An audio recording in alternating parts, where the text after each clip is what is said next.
Então, eu sei, então eu estou colocando isso aqui então, da seguinte maneira. Isso aqui ficou assim, menos 1/4 do F mini A, F mini A. E aí a corrente aqui, mais G. A corrente lá, aquilo lá, ó. Vou botar aqui G. Ficou F mi B.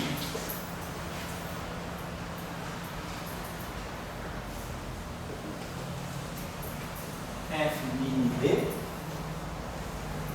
O elemento de matriz é IFABC.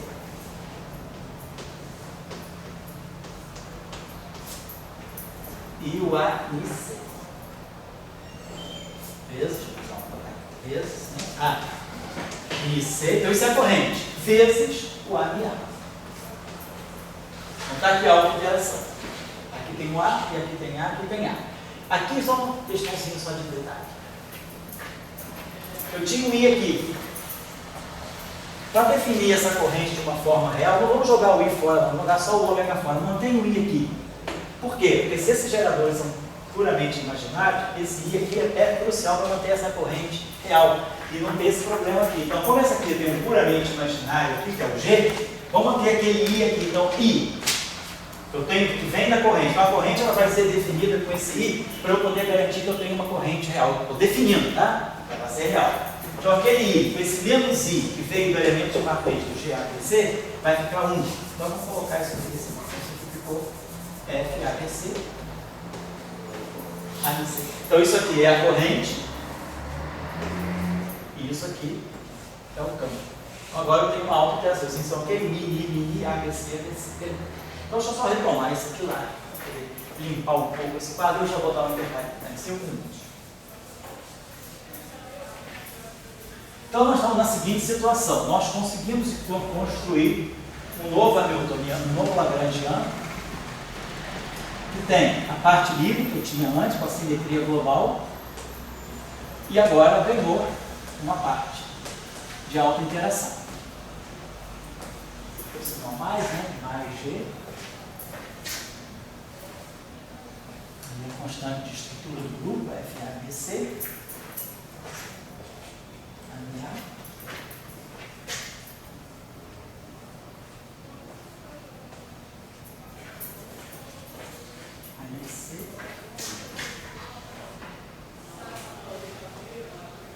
E a simetria continua global. E a simetria continua global. Claro. Essa simetria global é pela mudança desses ais, é uma simetria de calibre. É uma simetria de calibre global. Isso. Uma simetria de Não é calibre. local. Os parâmetros ômega, foi crucial eu passar aquele ômega para fora das derivadas. Os parâmetros não dependem das coordenadas espaço-temporais. Pois é, por isso que naquele delta A, por exemplo, é só lado direito, você não tem que variar o argumento. Isso, exatamente. Não tem variável argumento. A simetria é totalmente interna. Totalmente interna. O espaço-tempo é inerte. Você não E mexe se- em coordenadas. Você poderia ter feito no eletromagnetismo padrão, né? Podia fazer essa. Eu estou fazendo isso melhor para o padrão. Mas no eletromagnetismo padrão tem só um lambda. Só teria um nível. Você não tem família. Eu não posso. Quer dizer, a pergunta é: será que depois eu posso reproduzir isso no eletromagnetismo padrão? Que é o que o Dória já tinha levantado na outra aula. Vamos discutir isso. Será que eu posso ter realmente fóton em alta interação? Pois é, no fundo, Ou isso aqui é um fóton entre aspas? Né? Vamos discutir essa questão. Tá claro aqui? Só que só uma questão de cosméticazinha para poder ficar. Vamos trocar esse índice C, eu vou chamar de B. Esse índice B, eu vou chamar de C. Só isso. Troquei B com C, C com B, que é tudo índice interno, tem índice saturado. Mas agora, só que devido à antissimetria das constantes de estrutura, vou botar isso aqui de BC, vou botar um sinal menos aqui. Então isso aqui é a nossa autointeração pública.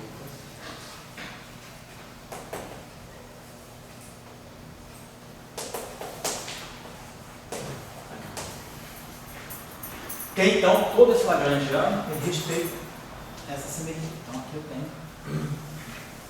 Então, eu continuo com a simetria global.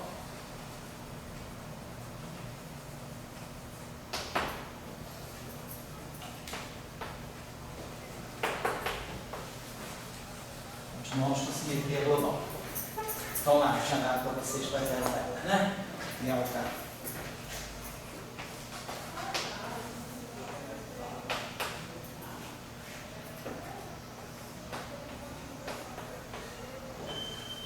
Esse parâmetro aqui constantes, parâmetros são constantes. Certo?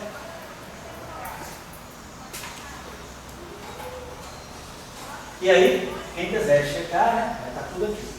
E a variação desse tempo é delta disso vezes isso, mais isso, vezes delta disso, vezes isso, mais isso, vezes isso, vezes delta disso. Então, em cada termo vai aparecer essa constante de estrutura e uma constante de estrutura que vem daqui. No outro termo vai vir uma constante de estrutura desse delta aqui. E no terceiro termo vai vir uma constante de estrutura desse termo aqui. Então, cada um desses termos, vou produzir 3 termos. A variação do primeiro A, vezes o segundo, vezes o terceiro. Mais o primeiro, variação do segundo, vezes o terceiro. Mais o primeiro, vezes o segundo, variação do terceiro. Então, vão aparecer 3 termos com FF. E aí vocês vão ver que a combinação dos F's que vai aparecer aqui é exatamente a identidade de Jacobi dos grupos de Lie. Então, isso aqui vai dar exatamente a Jacobi. Da identidade de Jacobi. Da identidade de Jacobi. Da identidade de Jacobi, que é 0. Então, por isso que a gente garante que esse termo aqui permanece dentro, tá certo? Pessoal, isso aí tudo é só exercíciozinho assim de muito simples. Tem o que ser, né? Teoria de grupo, não vamos perder tempo fazendo esse cálculo explicitamente, a gente, né? Deixa para vocês, que vocês têm a condição de fazer. Então, só estou querendo chamar a atenção que a simetria que existe, o argumento que está por trás da identidade de Jacobi. Beleza, então eu tenho o novo lagrangiano, com autointeração. E aí eu pergunto, o que aconteceu, né, no processo evolutivo aí que o Dwyer falou?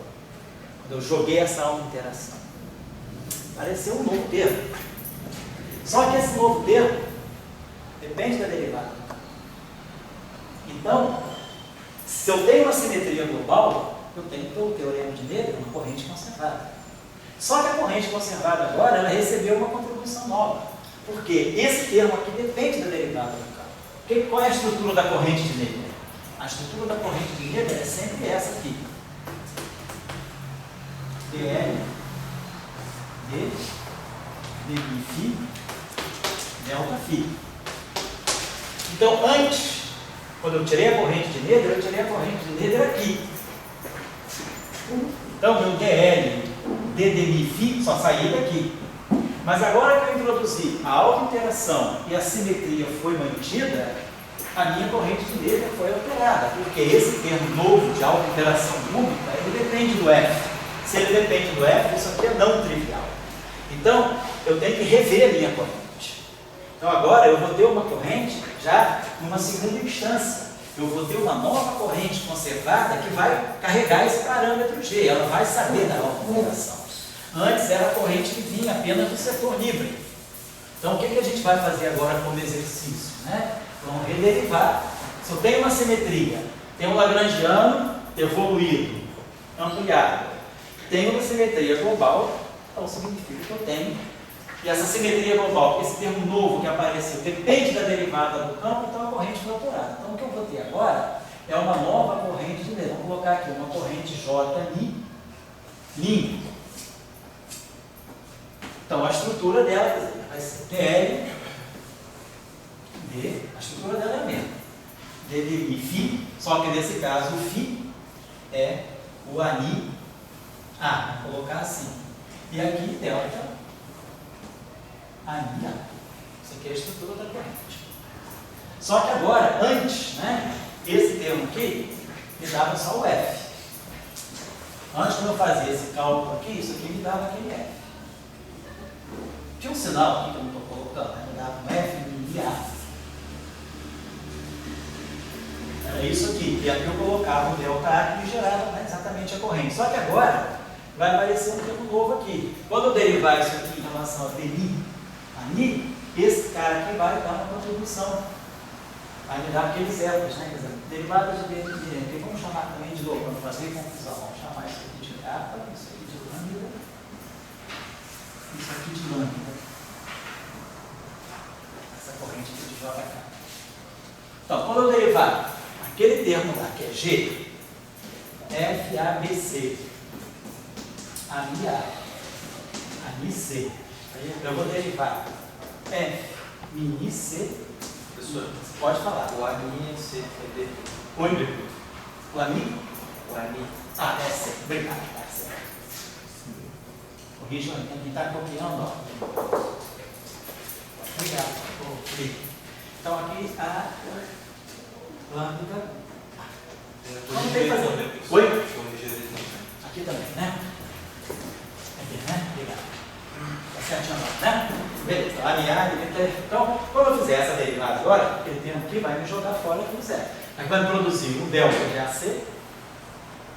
Então aqui eu tenho ABC. Aqui não, então também para evitar que o ABC já está lá, vou chamar isso aqui de D. Tá? Só para evitar qualquer colisão com índice que já foi lá, tinha ABC e eu ia derivar em relação a alguma coisa que tinha A, não podia. Esse índice tem que ser completamente diferente daquele, livre, né? Então, vamos derivar isso aqui em relação a uma lambda D. Então, isso aqui vai produzir, claro, o delta de CD. E aí vai produzir aquilo que a gente já fez antes, né? Vai dar um eta de mi capa, eta de mi lambda, menos eta de mi lambda, eta de mi capa. E aí agora, colocando isso aqui. Então, delta de CD. Então, vamos produzir um G, F, A, B, D. C vira D. E aí, esse termo aqui, o mi vira capa, A, lambda B. Menos A, o mi vira lambda, a lambda, a capa. Não tem problema nenhum. Esses carinhos. Isso aqui é antissimétrico, como isso aqui é antissimétrico em AB, né? Então isso aqui automaticamente já está saindo antissimétrico em capa. Então isso aqui não é zero, tá? Isso aqui, esses dois termos aqui estão licitamente aqui. Então eu já tirei a estrutura da nova corrente. A estrutura da nova corrente, quer dizer, o termo novo que vai aparecer vai ser o menos G, que vem daqui. Então vai ter aqui, né? Menos G. Tá aqui, né? Estou derivando esse termo aqui, tinha isso aqui na verdade. Menos G. Menos G. Aqui vai ter esse menos G. F, A, B, D. Aqui, perdão, aqui eu tenho, tá certo, né? Capa lambda, então aqui eu botei esse termo aqui, tá? Vou dar aqui, isso aqui eu tinha que dar para nós, né? Esse derivado, tá dando capa lambda, que tinha derivado isso aí, né? A primeira iteração que nós tivemos. Então, menos G, F de A, B, D, e aí ele vai dar para nós a capa, lambda B menos A.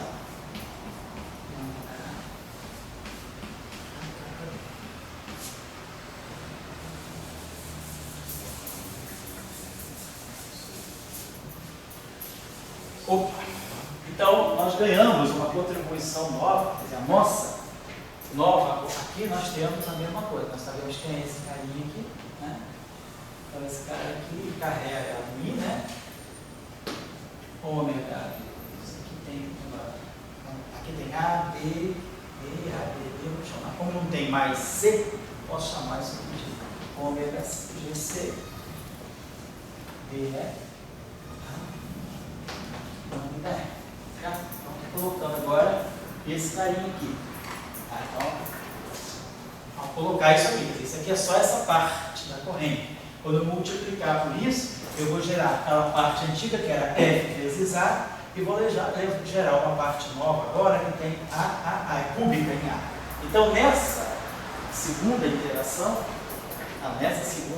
agora a minha nova corrente, eu vou colocar aqui a estrutura dela, a nossa nova corrente, né, ela vai ter um índice, vou botar aqui, né, gerador, a nossa nova corrente, ela vai ter essa estrutura, ela vai ser um termo em F vezes um termo em A, estou esquecendo esses índices internos, tá? E vai ter aqui um termo que tem um G, tem o F, das constantes de estrutura aqui, Bom, aqui também é lembrar que isso aqui é menos IFCTR. Então, esse menos I, esse menos I, então, de novo a mesma historinha. Então, isso aqui vai me dar um F, né? Então, aqui eu vou ter a estrutura da corrente. Eu vou replicar, vou reobter a corrente antiga, que era a constante de estrutura FA, que era a nossa corrente antiga, né? Que estava aqui. F vezes A. E vou ter um termo novo, que vai ter agora o G, a estrutura dele vai ser o G, ele vai trazer informação sobre o acoplamento cúbico, vai ter a constante de estrutura, aí vai ter A. Aqui. Então, na verdade, ó, esse termo aqui é que dá o F para esse aqui, por causa do G. Esse termo aqui já tem um F, então esse termo aqui vai trazer o outro F. Esse termo aqui, quando eu fizer a estrutura da corrente, eu vou multiplicar pelo delta. O delta traz um F, por causa do elemento de matriz do G. Então, esse F com esse A ganha a constante de estrutura, como estava lá, e o termo novo ele vai ter essa constante de estrutura aqui, com essa que já veio do acoplamento cúbico. Então, vai aparecer um termo que vai ter duas constantes de estrutura. Tá? Então, ficou essa forma final da corrente. Certo? E aí sim, eu criei uma nova corrente. Mas se eu estou criando uma nova corrente, eu vou introduzir uma nova interação. Vou apagar isso aqui então. Vai lá. Só para ver se eu entendi, você disse que a forma geral da corrente de letra é essa que você acabou de pagar, mas isso só vale se o lagrangiano não depende de φ, né? Independente de si. de Que o φ nesse caso seria igual a mim. Ah, certo. O lagrangiano não pode depender, ele só pode depender de derivadas dos campos. Nesse caso depende, mas é aquilo que você falou, né? Porque a simetria faz com que no fundo... Isso. Não É porque é o seguinte, porque é o campo de spin 1. Nós já tínhamos estudado lá, o campo de spin 1 ele tem essa propriedade, o lagrangiano dele, para poder dar propagação para a parte transversa, ele vai ter sempre que depender da derivada dele. Mas esse daí não depende do A, esse depende do AMI, não depende do derivada. Esse depende do AMI. Mas isso não tem problema, você Não pode tem calcular a derivada. Não, exatamente. Essa expressão aqui é geral, qualquer que seja o lagrangiano. Mesmo se depender de AMI explicitamente. Mas aí se eu já depender só de A, não tem corrente. Porque o que dá a corrente, né, precisa ter isso aqui. Se eu tiver um lagrangiano que só dependa do campo, não dependa da derivada do campo, isso aqui é zero. Não, mas porque pelo que eu tinha entendido, o lagrangiano tem que depender das derivadas da corrente, mas pelo não menos pode depender do A. Não pode depender do A, pode. Pode. Mas aí conserta bonitinho? Conserta. Quer Quer dizer, não, é o seguinte, o que está em jogo, não vamos ver o que está em jogo aqui é o seguinte. Quando você faz a variação do teu lagrangiano, o lagrangiano depende do campo e da derivada do campo. Então, qual vai ser a variação do lagrangiano quando você faz uma variação do campo? Eu vou derivar o meu lagrangiano em relação ao campo. E vou variar o campo. Vou derivar o meu lagrangiano em relação à derivada do campo. E vou variar a derivada do campo. É isso aqui. Ipsis né? Meu lagrangiano depende de φ e de dmφ. Então a variação do lagrangiano, por qualquer transformação que não envolva as coordenadas, só envolve o espaço interno do campo, vai ser o lagrangiano vai variar quando o campo varia, e claro, como isso aqui muda, né? Derivada da variação.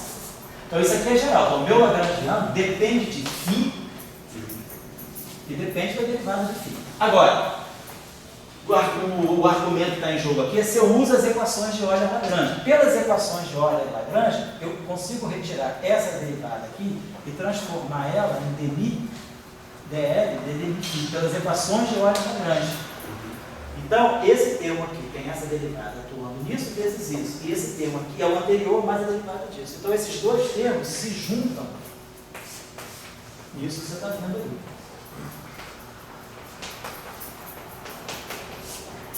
Então, quer dizer, esse termo quando apareceu aqui, significa que, na verdade, o lagrangiano poderia ter dependido de φ, mas só pelas equações de Euler-Lagrange, a variação dele em relação a φ é isso aqui.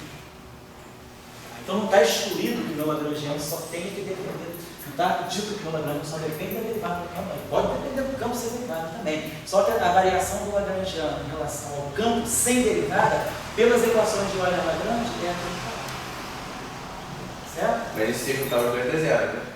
Não, se você juntar os dois, é isso aqui. Porque fica derivada do primeiro vezes o segundo, mas o primeiro é derivada do segundo.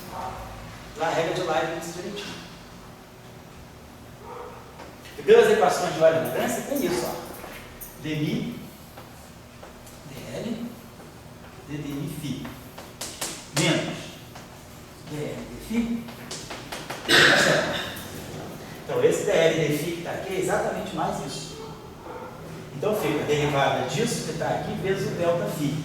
Mais isso que está aqui vezes a derivada do delta φ. Então, os dois termos se juntam aqui. Entendeu? Percebeu? Então, boa pergunta. Não, importante, porque não está muito claro, porque isso eu passei batido. Mas essa expressão da corrente de Noether, ela vale para qualquer lagrangiano que dependa do campo e das derivadas do campo. Não pode depender de derivada segundo do campo, que é o caso que você está mais interessado. Quando depender de derivada segundo do campo, o teorema de Noether muda, como nós vamos ver na próxima aula. Então, vamos ver todas as mudanças que o teorema de Noether comporta quando eu tenho derivadas superiores, tá certo? Tá bom?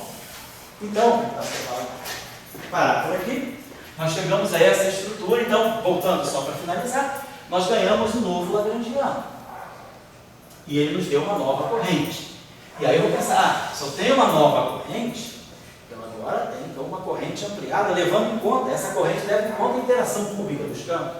Então agora eu vou colocar o meu lagrangiano melhor ainda. Eu vou introduzir uma auto-interação quártica agora. Por quê? Porque eu vou pegar aquela corrente nova e vou acoplar com o campo. Então eu vou pegar aqui, vou pegar isso aqui, vou pegar o meu lagrangiano, vai ser esse cara aqui.